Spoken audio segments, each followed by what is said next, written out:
In this video, we'll be writing the dimensions of force constant, surface tension and surface energy, and we'll be finding that all three are going to be the same.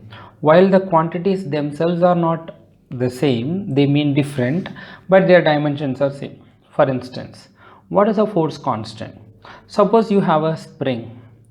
So you have a spring, and when you try to stretch the spring by applying a force, see, first it becomes easier, but as you stretch more and more, you have to apply more and more force. So the stretching force required is directly proportional to stretch. Suppose this is the original length and you are trying to stretch up to this.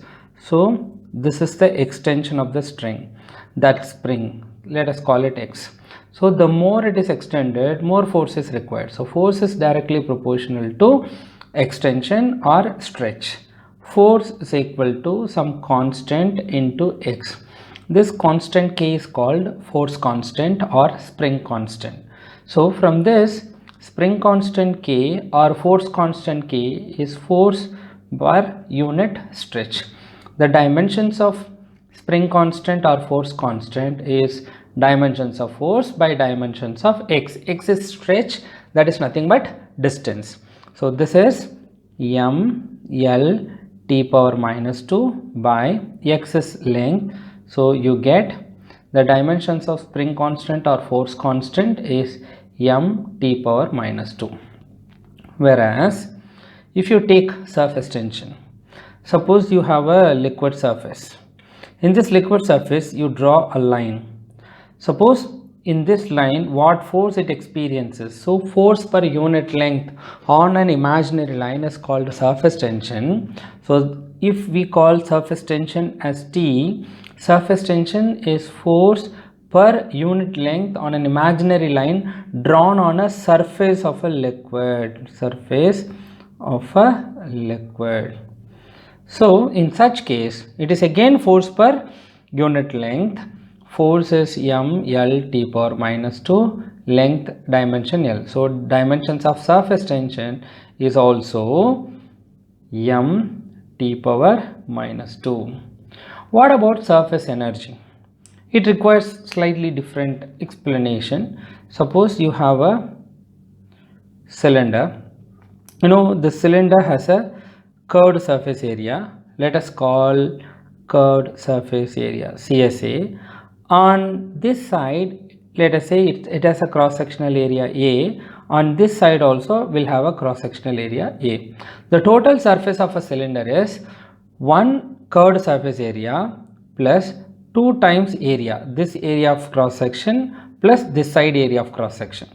But when you cut this cylinder into two pieces, two halves along the transverse line, you will be having two cylinders, something like this.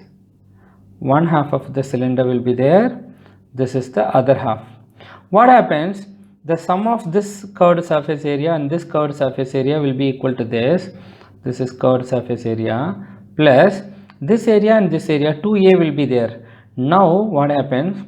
On this side is 1a, on this side also 1a, on this side 1a, on this side also 1a. So 4a. Actually, the area has increased.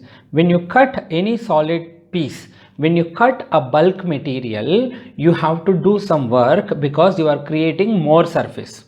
Please understand this. Whenever we cut a bulk material, when we cut a bulk material,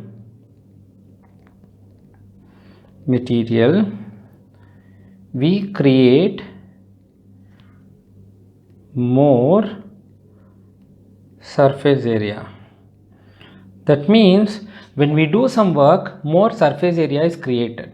So work done per unit surface area created. When you cut this A plus A, 2A is created, that is called delta A. For that, how much energy you have spent is called, the ratio of energy spent to create 1 unit surface is called surface energy. Surface energy, work done per unit area, work done is m l square t power minus 2 by area is, length into length, right? Area is equal to length into breadth. Length and breadth is another length, so which is L square. So L square. When you cut this off, you'll get surface energy is also having the dimension mt power minus 2. Three things: force constant or spring constant. Force or spring constant have a dimension mt power minus 2, and this thing, surface tension, this is called surface tension. Surface tension has a dimension mt power minus 2, and surface energy, which is also having the same dimension mt power minus 2.